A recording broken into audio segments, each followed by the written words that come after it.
This ain't hot. Not hot enough to keep us from celebrating a decision that the Supreme Court actually got right this morning. And so I want to begin by saying, my fellow Americans, because that's what we are. And that's what the Supreme Court upheld this morning. The notion that goes back more than 100 years. And the Constitution couldn't say it more clearly.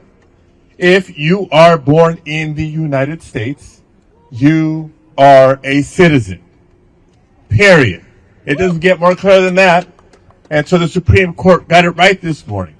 Because we know that right, that fundamental right, that constitutional right has been under attack by Donald Trump. That's what brought us here to this day. And so this court also said something that shouldn't have to be that difficult.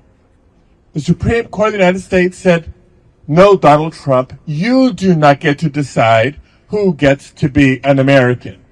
Right? Right. The Constitution decides. And the people have stood up for the Constitution.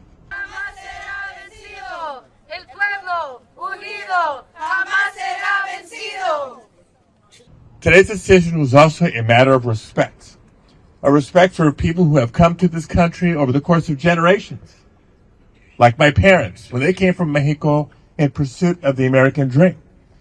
And not just immigrants from around the world, but their children, and their children's children, and their grandchildren and great-grandchildren, and so on down the line. Because once you come here and you become a citizen here, immigrants have shown over the course of history that we're as American as anybody else. All we want is a good job to provide for our families. All we want is good schools for our kids so that they can have a better future, starting with a good education. A safe place to raise our families, a roof over our head, access to health care when we get sick. That's the American dream, the aspiration that if you work hard and you support your children, that the next generation can have it a little bit better than you. That is what we're respecting by upholding the 14th Amendment.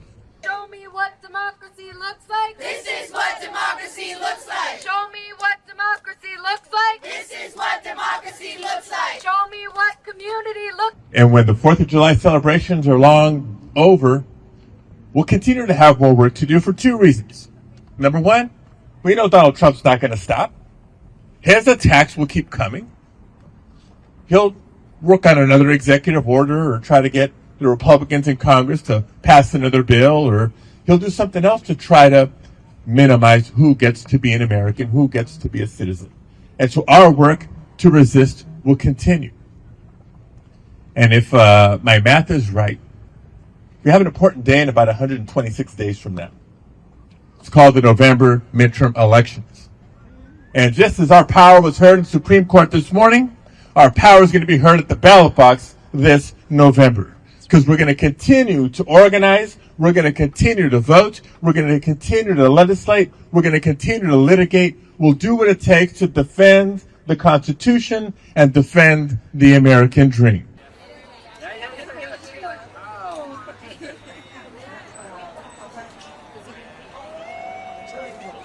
If you like this video, then like, share and subscribe to Mirror Now.